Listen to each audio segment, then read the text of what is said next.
Romani 8:39. Nimic nu va putea să ne despartă de dragostea lui Dumnezeu. Într-o zi am scris o scrisoare, nu pentru cineva anume, mai mult o rugăciune.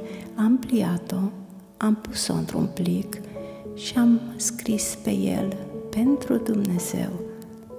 N-am pus timbru, doar am lăsat-o pe pervaz lângă floarea care nu înflorea de luni de zile. A doua zi, floarea avea un mugur mic, abia vizibil. Poate că Dumnezeu nu răspunde întotdeauna cu cuvinte, uneori o face cu viață. Întrebare pentru suflet: cât de des îi vorbești lui Dumnezeu, chiar și fără să aștepți un răspuns imediat?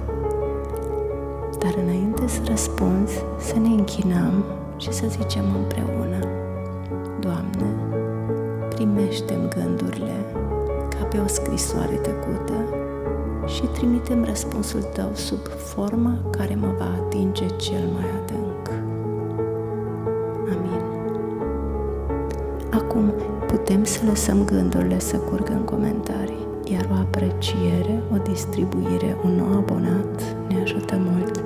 Până mâine la aceeași oră, să stați bine, să auzim de bine, oameni faini.